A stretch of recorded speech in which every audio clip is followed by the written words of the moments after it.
महाराष्ट्र वीज नियामक आयोगाकडनं मध्यरात्री उशिरा वीज संदर्भातले नवे दर हे लागू करण्यात आले। 1 एप्रिलपासून हे नवे दर लागू होणार आहे। एकूणच सरासरी असं दिसतं आहे की 10% दर कपात करण्यात आली आहे। मात्र नेमकी कशा प्रकारे ही दर कपात असणार आहे, काही ठिकाणी आपल्याला यामध्ये दरवाढ देखील दिसते आणि हेच आपण समजून घेणार आहोत। माझ्यासोबत विश्वास पाठक सर आहेत, जे महावितरणचे संचालक आहे। आपण त्यांच्याशी बातचीत करूया। सर, एकूणच महावितरण मध्ये देखील आपल्याला दर कपात ही पाहायला मिळत आहे 10%। एकूण कशा प्रकारे ही 10%ची दर कपात असणार आहे? आम्ही MERCकडे जी याचिका केली होती त्या याचिकेचं आत्ताच ऑर्डर ही पहाटे आता अपलोड झालेली आहे। जो 700 पानाची ती ऑर्डर असल्यामुळे पूर्ण वाचायला आणि त्याचं पूर्ण आकलन व्हायला थोडा वेळ लागेल। मात्र सकृतदर्शीने असं दिसत आहे की महावितरणने साधारणतः 48,000 कोटीचं रेव्हेन्यू गॅप अशी दाखवली होती, मागितली होती। त्याच्या विपरीत MERCने 44,000 कोटीचं सरप्लस असं केलं आहे। ही जी मोठी गॅप आहे त्यामुळे एकंदरीतच आम्ही ज्या ज्या गोष्टी मागितल्या होत्या त्या पूर्णपणे तशाच्या तशा दिसत नाही आहेत। मुद्दा नंबर 1 असा आहे की याच्यात जर फार तफावत असेल तर आम्ही रिव्ह्यूमध्ये जाऊ शकतो, अपिलात जाऊ शकतो आणि आमची बाजू मांडू शकतो। याचा आधार असा आहे की मुख्यमंत्री माननीय देवेंद्रजी फडणवीस यांनी गेल्या 3 वर्षापासून ऊर्जा खात्याची सूत्रे सांभाळलेली आहे आणि त्यांनी महाराष्ट्रामध्ये 30% जे ॲग्रिकल्चर कन्झम्पशन असतं आणि त्या ॲग्रिकल्चर कन्झम्पशनची जी रिकव्हरी होऊ शकत नाही त्याचं कारण असं की आपण त्यांना दिवसा वीज देऊ शकत नव्हतो। तर मुख्यमंत्री सौर कृषी वाहिनी योजनेच्या माध्यमातून आपण दिवसा त्यांना सोलारच्या माध्यमातून वीज द्यायला सुरुवात करणार आहोत। पुढच्या 1 वर्षानंतर जवळजवळ 15,000 मेगावॅट हे सोलारच्या माध्यमातून शेतकऱ्यांना दिवसा वीज मिळेल। म्हणजे ज्या विजेची किंमत प्रति युनिट सरासरी 9 रुपये असते त्या 9 रुपयाचं हे 3 रुपयावर 30% कन्झम्पशन ॲग्रिकल्चरचं। हे जे अरिथमॅटिक आहे या भरोश्यावर आम्ही MERCकडे दावा केला होता की आम्हाला रेसिडेन्शियलचे दर 1 एप्रिलपासून म्हणजे 100 युनिटचे तर आम्ही 1 एप्रिल 2025 पासून पहिल्याच वर्षामध्ये कमी करायला याचिका केली होती 17% आणि 5 वर्षामध्ये टप्प्याटप्प्याने सर्वांचे दर। याच्यामध्ये ST consumers, LT consumers, industrial consumers यांना देखील आम्ही क्रॉस सबसिडीचा भार कमी करण्यासाठी याचिका केली होती आणि ते पूर्ण शक्य आहे, आम्ही दावा करू शकतो। समोर MERCने ते पूर्णपणे ते स्वीकारलं नाहीये, त्यामुळे आम्हाला जसं अपेक्षित होतं ते पूर्णपणे दिसत नसलं तरी आम्ही परत MERCकडे जाऊ शकतो, रिव्ह्यू करू शकतो, ॲप्टेलमध्ये जाऊ शकतो, अपील करू शकतो। आणि याचा मूळ मुद्दा हाच आहे की ॲग्रिकल्चरचं 30% कन्झम्पशन याची वीज 9 रुपयावरनं 3 रुपयावर आम्ही जे रिप्लेस करत आहे त्याच्यातनं जे नवीन अर्थकारण निर्माण होत आहे हे सरळ आहे।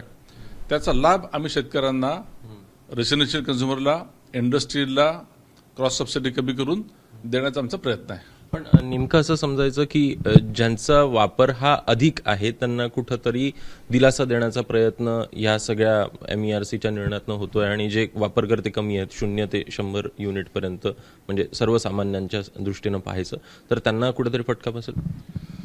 फटका असं म्हणत नाही, सकृतदर्शीने असं दिसतं की आम्ही जे जास्तीत जास्त लाभ देऊ इच्छित होतो ते लाभ त्या प्रमाणामध्ये सकृतदर्शीने दिसत नाही आहेत। इंडस्ट्रीचा जो विषय आहे तर क्रॉस सबसिडी काही प्रमाणामध्ये कमी दिसते।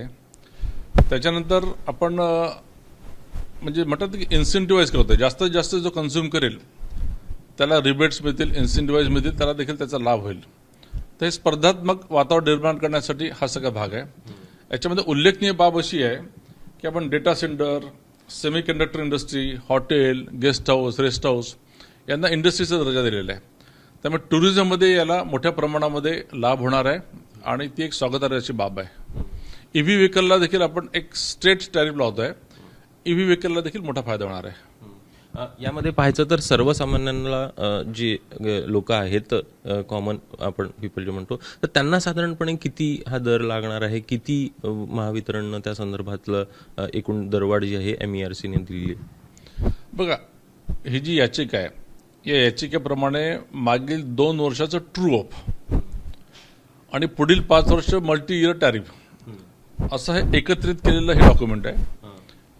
त्यामुळे याचं पूर्ण एकदा आकलन करणं आवश्यक आहे, स्टडी करणं आवश्यक आहे। आमची जी ॲप्लिकेशन होती MERCकडे ती अशीच होती की रेसिडेन्शियल कन्झ्युमर विशेषतः 100 युनिटपर्यंत जे कन्झ्युमर्स आहेत त्यांना वीज दर कपात जवळजवळ 17% अशी आम्ही सांगितली होती. ती एक्झॅक्टली किती येते आहे हे थोडा अभ्यास केल्यानंतर लक्षात येईल. नंतर 100 ते 300 या गटातल्या आपल्या रेसिडेन्शियल ग्राहकांना पुढच्या 5 वर्षामध्ये मोठ्या प्रमाणामध्ये कपात आपण सुचवलेली होती. त्याचबरोबर ST consumers, LT consumers, commercial, industrial यांच्यावर जी आपली क्रॉस सबसिडी होती ती क्रॉस सबसिडी देखील कशी कमी होईल या दृष्टीने मी याचिका केली होती. पण परत सांगतो की प्रायमा फेसी जी आम्ही अपेक्षा व्यक्त केली होती ती अशी दिसत नाहीये. त्यात थोडीशी कपात केलेली दिसते.